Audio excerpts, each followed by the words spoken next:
everyone! Sa oras na to, nandito ako sa may kubo namin, nakatingin sa kalangitan. Dahil dumidilim na, kami ay may bilad na palay.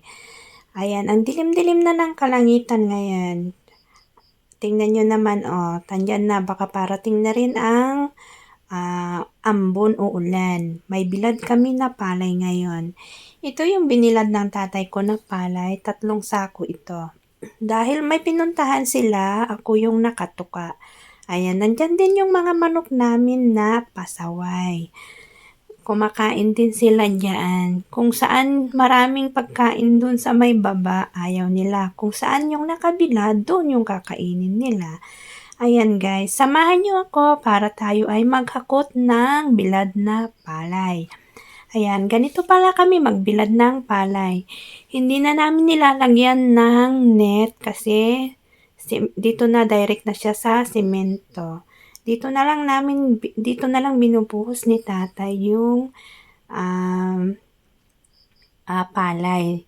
Kumbaga pag tapos ng tilyar, tapos ibibilad na yung palay, dito na lang dinadirect, hindi na yung sa net, hindi na namin nilalagyan.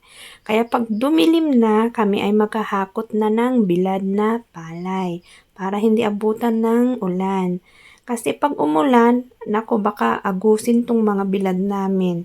Itatangay ng ulan kung malakas yung ulan kasi walang net. Mahirap magtanggal ng bilad pag walang net. Lalo pag umulan ng biglaan. Kasi minsan bigla-bigla kasi yung ulan kaya mahirap.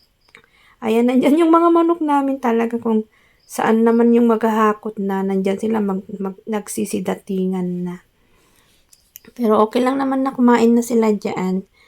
Pagkatapos ng hakot, may mga maiiwan, kakainin pa nila yan.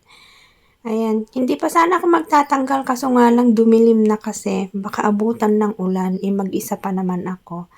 3 sako pa naman tong binilad ni tatay ngayon.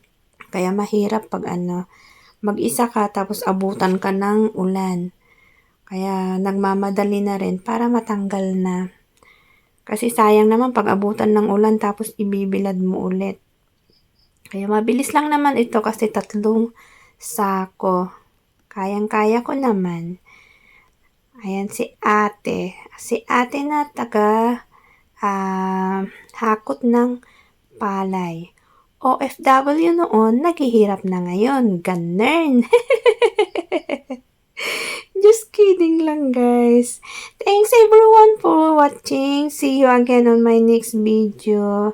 Bye, guys. See you again.